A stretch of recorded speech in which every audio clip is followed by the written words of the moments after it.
Capítulo 16. Aprovação final. A partir desse momento, começou Jesus a pregar e a dizer: Arrependei-vos, porque está próximo o reino dos céus. Mateus, capítulo 4, versículo 17. Ao começar, Hernandes e Onofre, a prepararem-se para o repouso, adentrou no dormitório o grupo que se destinava à elevação de suas almas. Todos postos em oração, Simeão aproveitou o momento de silêncio do esposo de Dalila e, colocando a destra em sua fronte e sua mão esquerda em seu plexo solar, na altura do coração, tentou abrir seus ouvidos. Dalila aproximou-se do esposo com lágrimas nos olhos, sussurrando: Hernandes, Hernandes, sou eu, tua esposa. O velho acordou sobressaltado e nervosamente respondeu: O quê? O que estou a ouvir? Não, minha esposa me deixou há longa data. Saia daqui, fantasma de masmorra. Deixe-me descansar. Vieste embaraçar-me diante de meu filho? O que desejas de mim, carrasco de outra vida, alma de outro mundo? O que cobras de mim? Não vos vejo? Imitas a voz do anjo de doçura que me acompanhou nos anos venturosos. Oh, não me deixes arruinar chorando a minha desgraça. Aquela mulher foi meu consolo, a alegria dos meus momentos de infortúnio. Saia daqui, eu a amei. Amei-a mais que tudo neste mundo. Oh, por que ela se foi antes de mim? Que fiz eu, meu Deus, para mandá-la embora deste mundo? Terei sido eu o culpado? Simeão auxiliou de forma a enviar-lhe eflúvios salutares, para que se acalmasse e lhe falou: Abra teus olhos. Hernandes, como um cego que vê pela primeira vez, começou a ver uma nuvem iluminada que começou a dar forma e em seguida refletiu a imagem de Dalila, frente a ele. Num torpor de alma, falou ele lentamente, como se a emoção lhe estivesse cortando a voz. Dalila, Dalila, és mesmo tu quem veio para viver comigo novamente? Sim, sou eu, meu esposo, e me preocupo muito contigo. Por quê? Oh, sei, não fui correto contigo durante muito tempo e agora te perdi para sempre. Oh, Dalila, continuo a esperar-te, mas nunca vens. Abandonaste nosso lar por minha causa? Não, somente fui chamada para a verdadeira vida. E por que não me levaste contigo? Por que me deixaste aqui? Esta foi uma escolha tua, Hernandes. Não, não podes dizer uma coisa destas. Minha escolha é ao teu lado. Queres viver ao meu lado? Podes vir, sim, podes. Mas Ivo eu me encontro e tu te foste. No entanto, vejo que não conheces a realidade. Tu e Onofre não vivem mais no corpo de carne. Mentira, mentira. Vieste aqui para humilhar-me, mentindo desta maneira? Depois, receando que ela se fosse, falou mais tranquilo. Perdoe, minha querida esposa. Temo dizer-te algo que possa ofender-te e partas novamente. Diga-me, esposo, achas que um ser que desencarna realmente morre? Sim, falou ele olhando para todos os lados para ver se alguém ouviria o que ele iria dizer, continuando a falar muito baixo, como em sussurro. E se transforma em fantasmas terríveis. Tem dias que os temo e fujo deles, pois me perseguem. Eu e Onofre nos despencamos a correr quando os vemos. Dizem que nos querem como amigos, mas não, eles não são amigos. Eles querem mesmo é acabar conosco. E se porventura já tivesses ultrapassado pela porta da existência terrena? Bem, penso que não poderia mais alimentar esperanças de libertinagem. Desculpa-me, minha esposa, mas me conheces. Tenho alguns vícios. Não sei se em toda a nossa vida compreendeste, afinal, nunca reclamaste, mas há muitas mulheres que quebram nosso cerco, deixando-nos como leão à solta. Riu-se pela expressão usada. Pois eu te digo, meu esposo, que desde que éramos casados, muitos anos já se passaram. Eu desencarnei e tu também, como também nosso filho Onofre. Não precisa imitar esse tipo de brincadeira comigo. Estamos, tanto eu como ele, perfeitamente bem. Sim, porque a morte é quimera que se desfaz com a verdade. Hernandes achegou-se a ela, querendo beijá-la em beijo de amor. Dalila desconcertou-se e saiu de perto dele. Não entendo, Dalila, minha querida, mas por que te esquivas? Porque não poderás tocar-me, meu esposo. Agora somente uma amizade reflorestará em nós. Hernandes, brincando, procurou novamente tomá-la nos braços e beijá-la, mas tudo em vão. Ela levitara perante os olhos abismados do seu esposo. Credo, como fazes esse tipo de coisas? Dalila não respondeu e ele continuou. Eu tenho alguma coisa para falar-te, Dalila. Tenho medo de morrer e não ser salvo a tempo. Não digas uma coisa desta, mas acaso tens feito alguma coisa incorreta? Bem, sabe como são os homens casados, não é? E me conheces muito bem, sabendo que gosto de rua e festinhas com os amigos. Mas não te preocupes, porque estamos muito bem de saúde. Não te deste conta que com essas andanças por aí poderias estar ferindo alguém? Ora, que pergunta ignóbil! Admiras porventura algum homem que fique em casa consertando os trapinhos com a mulher? Todo trabalho é dignificante, e mais ainda aquele em que possamos nos doar em favor do próximo. Portanto, ideal seria se começasses a ver a verdade. Pediu a Simeão que orasse enquanto ela, pousando suas mãos em sua cabeça, concluiu ordenando: Acorde, esposo, lembre, lembre. Hernandes cambaleou e sentiu-se caindo em poço profundo que movimentava em torno de si próprio como redemoinho. Socorro, socorro, dizia, e, enquanto estava caindo, via os quadros de sua vida passarem diante de seus olhos como fantástica rememorização. E ele via Dalila por muitas vezes chorando, só, à noite, não conseguindo dormir. Retrocedeu até ver todas as infinitas noites de solidão da esposa, a dor de se sentir indesejada, iludida, mal querida pelo esposo que tanto amava, e sua submissão em nada constatar. Depois, Hernandes sentiu-se cair com toda a força no piso. Brum! Parecia que estivera muito longe, no entanto, não havia saído do lugar, somente caído no chão. Dalila auxiliara-o a levantar-se, perguntando: Como foi, esposo? Oh, pesadelo! Como pudesse aceitar-me fazendo o que sempre fiz a ti? A dor que sentiste pesou em mim por todos os momentos, esposa. Como me amaste, mas agora sou viúvo e não vives mais comigo. Então não tem por que eu não mais continuar com as noites cafajestes. Vês? Assim como a mim, magoas também outras pessoas sem te dares conta. Ora, que absurdo! Esposo, tu és espírito, anseias por malandragens nos corpos alheios. Corpos alheios? E não estava tu com Paulino outra noite? Sim, pois então aí está a verdade. É, mas a não ser que, bem, não, não acho ser verdade. Prezo o amor, contudo, estou muito vivo. Então visitemos nosso servo Jeremias, que está na sacristia ali na igreja que frequentávamos. Mas ele ainda vive? Bem, se assim desejas. Todos desviaram-se para a igreja frente à casa de Dalila, e Hernandes procurou pelo pároco com a finalidade de conversar com ele. Padre, tem vistos o Jeremias? Preciso falar-lhe. O padre nem mexeu com a cabeça, muito pouco o ouviu. Dalila, este padre é surdo. E sacudindo a bata do servidor de Deus, perguntou novamente: Padre, padre, vistes por acaso Jeremias? O padre continuava seus afazeres, prosseguindo com seus pensamentos.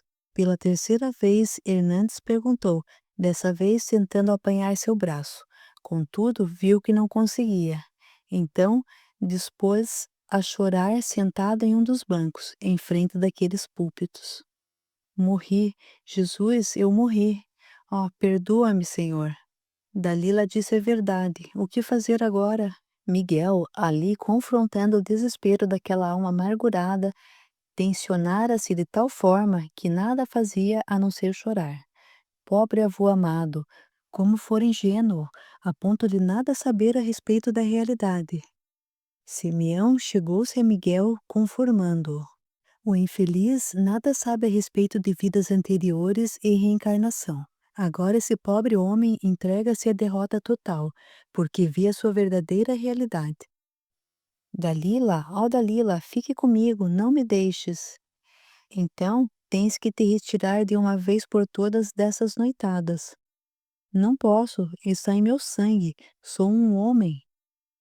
Ó esposo, então terás que ficar aqui mesmo, entre os mortos-vivos e tua vida infame, medindo teus passos.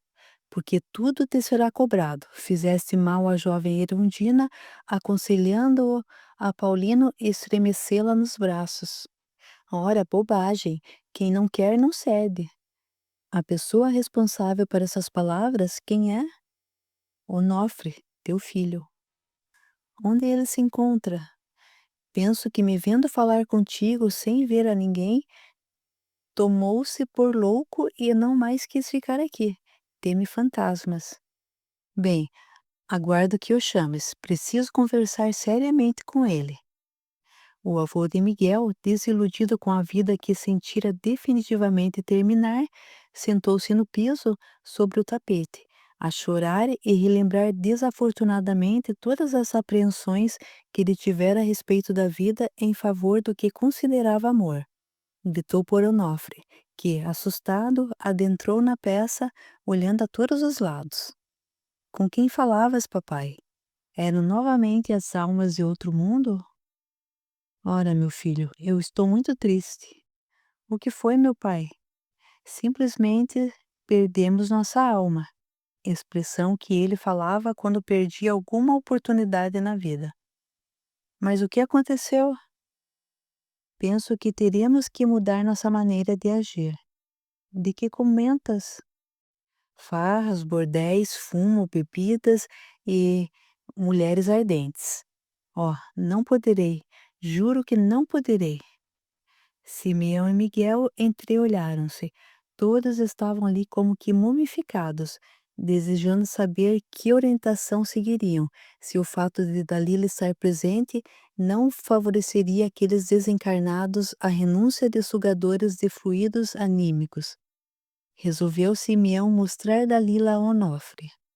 Colocou a destra frente aos olhos do rapaz e depois nos ouvidos. Onofre, preocupado com seu pai que soluçava, perguntou-lhe: Mas por que isso, papai? Não, não largarei também essa vida que temos. Esse será sempre o caminho que teremos. Também não conseguirei ficar em casa somente, como um inocente rapazola a deixar de usufruir o que a vida tem de bom. Não. Mas nem por tua mãe isso deixarias, meu filho? Nem por mim, que te amo tanto, largarias essa vida de futilidades para ser feliz ao meu lado? Falou Dalila, apresentando-se iluminada a ele. Onofre desvendou a nuvem pesada de seus olhos e, como num passe de mágica, visualizou a bela senhora com seus cabelos embranquecidos, toda de branco, com a luz a resplandecer em sua volta, envolvendo-a com bela fluorescência, e gritou: Minha mãe, ó minha mãe, viesse buscar-me? Sim, mamãe, por ti tudo farei, por ti serei outra pessoa, pois foi quando te fosse que me tornei diferente. E deixar-me sozinho, filho? Não, falou impetuosamente Hernandes. Mas papai, mamãe está pedindo, e ora, eu amo minha mãezinha, sim, irei. Ela somente me fará mais feliz ainda, não é, mamãe? Fiques aí, se não quiseres, papai. Todo o campo de aventuras te pertencerá. Anda, sorria. Hernandes segurou o rapaz pelas pernas e gritou: Não vás, por favor, fique comigo. Hernandes, eu achei que serias o instrutor de teu filho nas horas das grandes escolhas. Pensei que o amavas, argumentou Dalila. Sim, eu o amo, mas quero-o ao meu lado. Mas isso não é amor, esposo. Ele é meu filho, merece ir aonde vou. mesmo sem encontrar a felicidade para onde for? Sou seu pai, exijo confiança e obediência. Mas estou decidido, meu pai, irei. E se não queres ficar por aí sozinho, enfrentando os fantasmas que tanto temes, venha conosco. Mas Hernandes não se movimentou, ficou como plantado ao solo, segurando-se na cômoda em sua frente. Fervoroso, solucionou sua vida ali onde estava. De que adiantara fazer-se de prestimoso orientador do filho que precisava sentir-se honrado em sua masculinidade? E, pela primeira vez, falou a Dalila do que considerava amor. Perdoa-me, Dalila. Sei que sofreste por minha causa, mas não conseguirei ir. Não deixarei minha casa, nem meus pertences, nem mesmo as noites delituosas que frequento. Ficarei por aqui até morrer. E se meu filho quiser me abandonar, estarei aguardando-o para a desforra. Podes partir, Dalila. Serás para mim uma mulher sem sentimento. Deixar o esposo à míngua. Sempre achei que não me amavas mesmo. Adiante, vá. Hernandes, teu menino, como o chamavas, procura ser feliz. Mas a felicidade dele é essa aqui, raios. Não, meu esposo. A felicidade é fazer o bem, acarretar a humildade, levantar os aflitos, sugerir bênçãos benéficas àqueles que não sabem aonde ir. Isso é o que nos faz felizes. O que será de mim sem ele? Não, ele não pode me deixar. Continuarás nesse restrito espaço, enquanto que é teu filho, a vida lhe felicitará e lhe dará a eternidade. Lembra de quantas vezes me acompanhaste nas missas de domingo? Por acaso lembras o que Jesus veio nos ensinar? Amar a Deus e amar ao próximo como amamos a nós mesmos. Ó, meu esposo, abre os olhos como teu filho está fazendo, por amor. A vida é reparação e precisamos dar nosso testemunho ao Criador do quanto confiamos nele e quanto temos fé no que nos está reservado. Não sairei desse nosso lar, mas esse lar já não é o nosso. Veja, as janelas são diferentes, os espaços estão pintados em cores diferentes. Antes as paredes eram pintadas com flores, lembra? Nossos quadros não estão mais aqui e existem proprietários, que não somos nós. Enredado nas teias mentais, voltaste à casa como era anteriormente. Agora tudo está perdido. Tua mente criou o espaço do passado para ti. Por isso te peço, abra os olhos e visualize este lugar para veres as mudanças que nele aconteceram. Acorde. Miguel olhava-a extasiado. Como não reconhecera a luz da sua avó tempos atrás? Como ela era divina ali, com a auréola luminescente à volta de sua cabeça, traçando um lindo colar de estrelas fulgurantes. Miguel, penso que vou abrir totalmente os olhos de Hernandes. Será nossa última esperança, falou Simeão. Acontece, meu amigo, que não sei se meu amado avô despertará. Acredito que agora, vendo-te assim à sua frente com luz real, isso será a ele como um despertar à vida. Venha comigo. Simeão mais uma vez orou com todos os irmãos da colônia que ali o acompanhavam. Jesus, bondade infinita, lembrando o caminho dos teus apóstolos e todos aqueles que te seguiram logo no início da jornada cristã, quando subias o morro para levar o evangelho aos seres que ainda te desconheciam. Lembrando esses homens, entre eles Paulo, sua fortaleza e coragem, que não perdia de vista sequer uma alma disposta à tua revelação. A ti pedimos, ó Mestre amado, que possamos auxiliar Hernandes, esse irmão ainda ignorante das leis divinas. Nós, simples servos do Senhor, te imploramos que o desperte dessa ilusão a que se submeteu. Lembramos teus acompanhantes, submissos às leis da divindade sublime, mas com força férrea atendendo-te em todos os teus desígnios, apartando espíritos malignos, encaminhando sofredores à casa de caridade, chamada Caminho, limpando os leprosos e levando a palavra sagrada a todos que podiam. Iam muitas vezes sofrendo as dores da carne, o desprezo e a exasperação, mas mesmo assim Caminhavam sempre adiante para o bem, pelo amor que ensinaste a eles. Depois seguiam ao martírio, sabendo que tu és o caminho, somente em ti está a verdade, e por meio de ti é que poderemos um dia subir a grande escada que nos levará para estarmos um pouco mais próximos de tua divina luz. Abra-lhes os olhos, ó divino e excelso benfeitor. Hernandes, como um sonâmbulo, não ouviu a rogativa de Simeão, mas começou a enxergar divisando uma grande luz que feriu seus olhos. Daí por diante começou a analisar o lugar onde se encontrava. Todas as lembranças ali colocadas já não estavam lá. O retrato de Dalila, o carrinho de Miguel, tanto como as tapeçarias, os quadros, as obras de artes. Nada mais restava naquele ambiente. Ali, agora uma remodelação do ambiente utilizava linhas mais lisas e puras. Assustado, perguntou a Dalila: Onde estou, minha esposa? No mesmo lugar que consideravas dispor todo esse tempo. Mas não pode ser, a nossa casa, para onde foi? O interior realmente não existe, porque deu lugar a essa, bem mais limpa de adereços. O tempo passou, esposo. Podes não aceitar a realidade como operadora de verdadeiros milagres e testamentos. No entanto, tu permaneceste ali, enquanto que muitos cresceram em conhecimento. Estás em casa alheia, sendo tu o fantasma. As vozes que por vezes escutas não são a dos fantasmas, mas dos donos da casa que vivem em corpo de carne. Agora veja, vou te apresentar esse rapaz aqui. Quem é? Olhes bem e veja o que há de familiar nele. Hernandes examinou Miguel, cabelos, feições, mãos, braços e respondeu: Não vejo parecença com alguém conhecido. Contudo, seu sorriso. Ora, não é que é o nosso netinho? O quê? Miguelzinho? Como pode ter crescido tanto? Isso que nem sabes há quanto tempo ele aguarda que acordes, falou Dalila. Hernandes abraçou o neto com lágrimas nos olhos. Como não percebera antes? Meu neto amado, onde estavas até agora? Não te vi crescer. Estive fora, meu avô. Mas antes que te diga onde, aviso-te que fosse tu quem partiste primeiro. Eu? Como? Se não saí de casa? Oh, esta casa agora me mete medo. Desencarnaste, avô querido. Também tu me acusas do que não sou?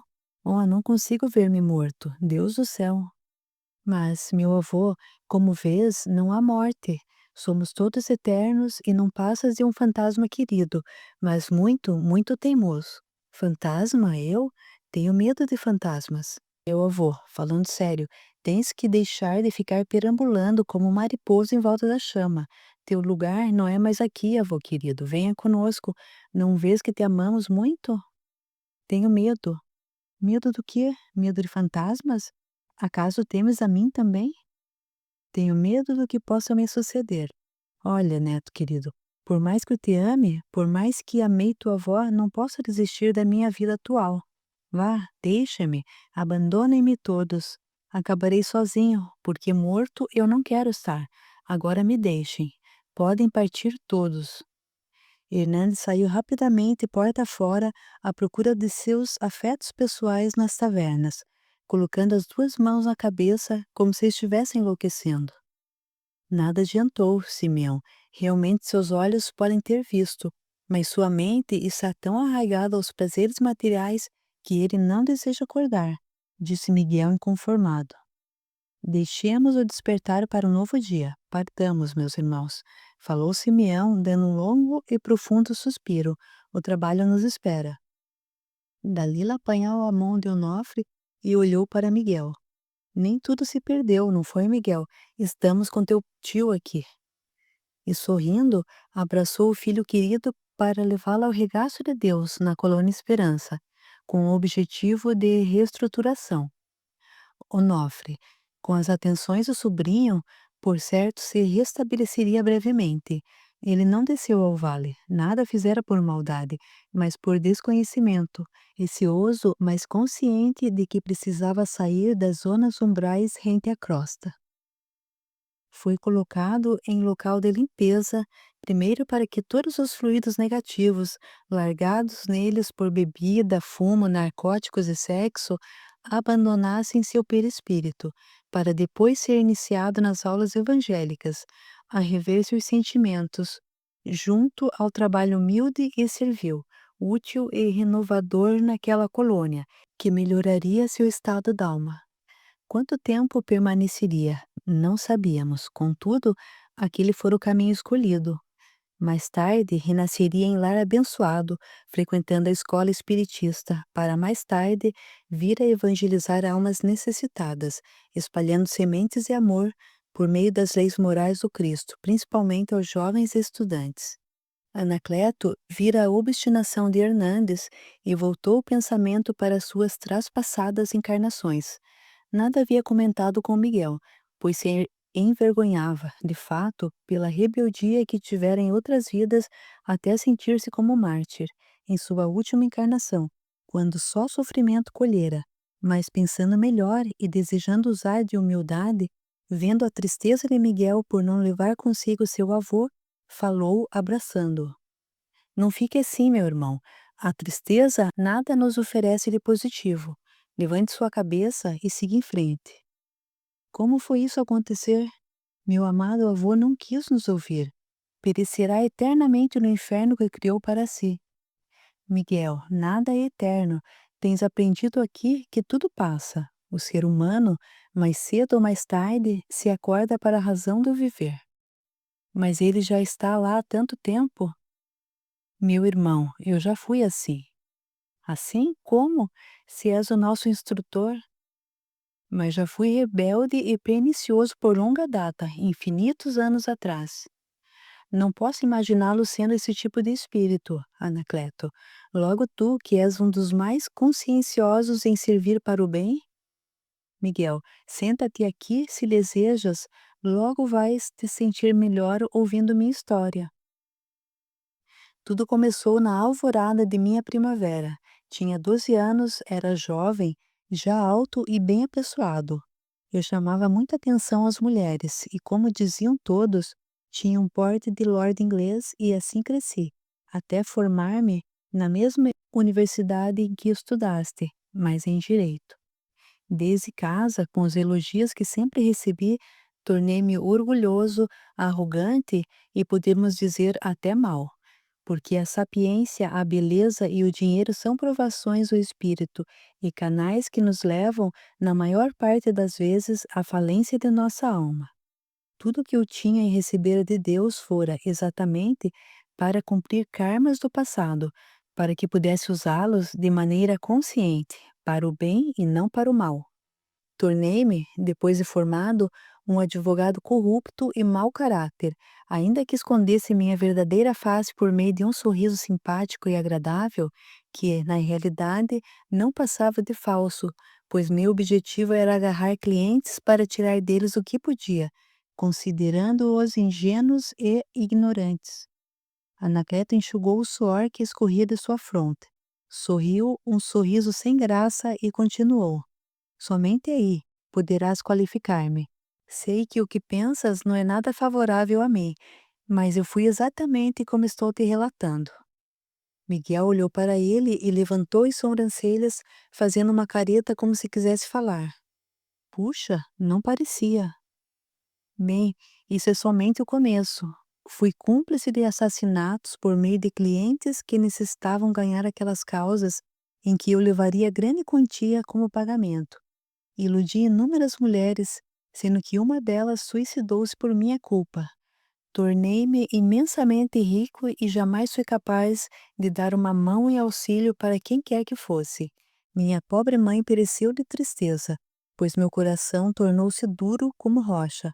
Quando, ao tratar com uma pessoa, esta pisava em meu ego, fui capaz de escorraçar, bater e induzir ao mal inúmeros jovens que me amaram. Criei para mim grandes inimigos e inúmeros obsessores. Na minha velhice, no entanto, quando a lei de ação e reação se fez presente e todas em minha família já haviam partido para o além, descobri o remorso. Fiquei doente, só e totalmente cego. primeiro na revolta, depois na tristeza e finalmente na dor. Ainda, depois de tudo, o Pai compadeceu-se de mim, que não merecia, e mandou-me uma alma nobre, uma noviça enfermeira, que com sua bondade começou a contar-me histórias sobre Jesus. Falava-me sobre o amor ao próximo, sobre as bens-aventuranças, sobre as leis do Criador, e comecei a abrir os olhos para o espírito e as razões particulares da vida na terra. Chorei, quis morrer por sentir que havia sido até aquela época um verdadeiro vilão, mas ela, com sua generosidade, me fez ver que ainda dava tempo para fazer algo de bom. Mas, ó, desesperança! Parti para o mundo espiritual naquela noite, vítima de um ataque cardíaco, e fui levado para o vale mais arrebatador impossível, onde a dor e a escuridão eram abismos infinitos a transpor. Lá eu passei longos anos, prometendo a mim mesmo que, se tivesse a bênção de contemplar ainda a luz nos céus do Criador, viveria novamente somente a doar-me para meu próximo. E, sendo ouvido, eu fui testado pelo plano maior a respeito disso tudo, por meio da reencarnação. Nasci de mãe solteira em casebre miserável, como um bastardo, mudo, extremamente feio e corcunda, atemorizando a quem colocasse os olhos em mim. Chorei, derramei lágrimas escaldantes, amei imensamente uma mulher que me repudiou enojada. Jamais pude completar a felicidade que todo ser humano anseia, a de ser casado e ter uma família. A dor por que passei fez-me voltar totalmente a Deus. Quis tornar-me padre, mas não foi permitido pela minha terrível aparência. Em compensação, comecei a ensinar meninas de rua que de mim troçavam, mas que, com as belas histórias que eu contava, tornaram-se, enfim, meus caros amigos, até eu desencarnar novamente, já um pouco mais limpo de todo o meu pretérito. E, fixando Miguel, que de olhos extremamente abertos o fixava, perguntou-lhe: Então, amigo, e agora, o que pensas de mim? Ainda achas que teu avô jamais sairá das sombras que teceu? Miguel, movimentando-se depois daquela longa hora de conversação, explanou-se. Sim, amigo, Deus sempre nos abre as portas quando a Ele ocorremos. Teu caso é triste, mas tem um final triunfante, pois aqui te encontras. Meu avô sairá do umbral que criou, certamente. Grato sou a dor, que pôde mostrar-me, em minha verdadeira face, a chama do amor que estava em mim tão acanhada para aparecer. Bem, saiamos para ver Frederico. Obrigado e desculpa-me, Anacleto, pois vejo que, com o relato que apresentaste, roubei-te muito tempo. Foi um tempo muito bem direcionado, pois vejo que agora estás mais confiante na solução do problema de teu avô. Ele quase acorda. Dá para notarmos. Em breve obterás lindas notícias. Quanto a Hernandes, ainda por alguns anos permaneceu nas sombras. Com a partida de Onofre, apegou-se a novo grupo de malandros que o abandonou a esmo e ele sentiu-se no abismo dos viciados, urrando e desejando o mal de todos. No princípio, para mais tarde exaltar o Senhor, como fonte sublime de esperança para uma vida melhor. Foi aí que ele foi levado, por meio das orações da esposa, para a colônia Esperança, a fim de que a vontade do Pai se fizesse e ele começasse a preparar nova reencarnação. Desta vez, renasceu como deficiente físico, carente de afeto e cuidados, mas rebelde, vindo a perecer poucos anos mais tarde. Como toda rebeldia tem um fim, reencarnando em pauperismo ao lado de Dalila, que nascera junto a ele com a missão de torná-lo um homem de bem. Foi despertado pela dor, que então o fez crescer, de fato, para tornar-se hoje, no Brasil, doutrinador evangélico de nossas eras. Essa é a lei: nascer, crescer, aprender a ser melhor para depois desencarnar e iniciar todo o seu aprendizado novamente. Capítulo 17. Frederico e a vida no além. O povo que jazia nas trevas viu uma grande luz. Aos que jaziam na região sombria da morte, surgiu uma luz. Mateus capítulo 4, versículo 16. Frederico recuperava-se lentamente em salas especiais de regeneração. Acompanhado pelo assistente Fidelis, banhava-se em prantos ao lembrar-se da vida de facilidades que perdera na terra. Até aquele momento lhe fora apagada da mente toda a suspeita sobre as lembranças que poderiam surgir sobre Miguel, que o fariam perder o sucesso de cura obtido. O primo de Florence, até aquele momento, aguardava o chamado do instrutor para ir, se possível, examinar o companheiro, ex-marido da mulher que amava. Mas lhe enviava revistas para ler sobre acontecimentos naturais da crosta terrena, sempre positivos, e de vez em quando pedia para fazer jus ao coral daquela casa, a fim de cantarem uma serenata para o sofredor, que chorava por ter perdido algo tão precioso como sua vida e sua esposa. Quando já estava praticamente recuperado, lembrou-se de Miguel. Fidelis entrara para revê-lo. Sim, fui um infeliz sendo assassinado por um primo de minha esposa, repetia ele. Devemos, antes de tudo, julgar os nossos atos. Já fizeste alguma observação mais séria quanto à tua vida passada? Somente desejo dizer-te, Frederico, que mesmo que não confiemos em muitos ou em nenhum indivíduo, devemos saber que as outras pessoas também erram e também se arrependem dos erros cometidos. Soube que teu primo chorou muito pelo que fez a ti, e até hoje pede a Deus que o perdoe. Ele implora que esqueças o passado, porque também muito sofreu em locais como estes. Bem que merecia, aquele infeliz. Perdoa-me, não desejava falar dele, já que se arrependeu, mas deixa estar, talvez eu tenha sido pior que ele. Indiretamente, vinguei-me dele, não permitindo que ficasse com minha esposa. Segui-o em uma tarde quando o vi com os narcóticos. E nada digas mais, meu irmão. Esqueça o passado e volta-te para o futuro e a nova vida que estás tendo. Miguel já te perdoou, arrastando um rosário de lamentos pelos anos vividos na terra sem vigiar seus atos, mas procura dia a dia reajustar-se ao equilíbrio e deseja que também o faças. Basta agora olharmos para a frente e persistirmos em belos sonhos. Ai, preciso que Deus me perdoe, preciso sair daqui. E o tempo passava, até que certo dia Frederico perguntou ao instrutor: Fidelis, quem me manda sempre revistas e serenatas com corais? Porventura poderia ser alguém da terra? Não sei, mas talvez Amália, a enfermeira, o saiba.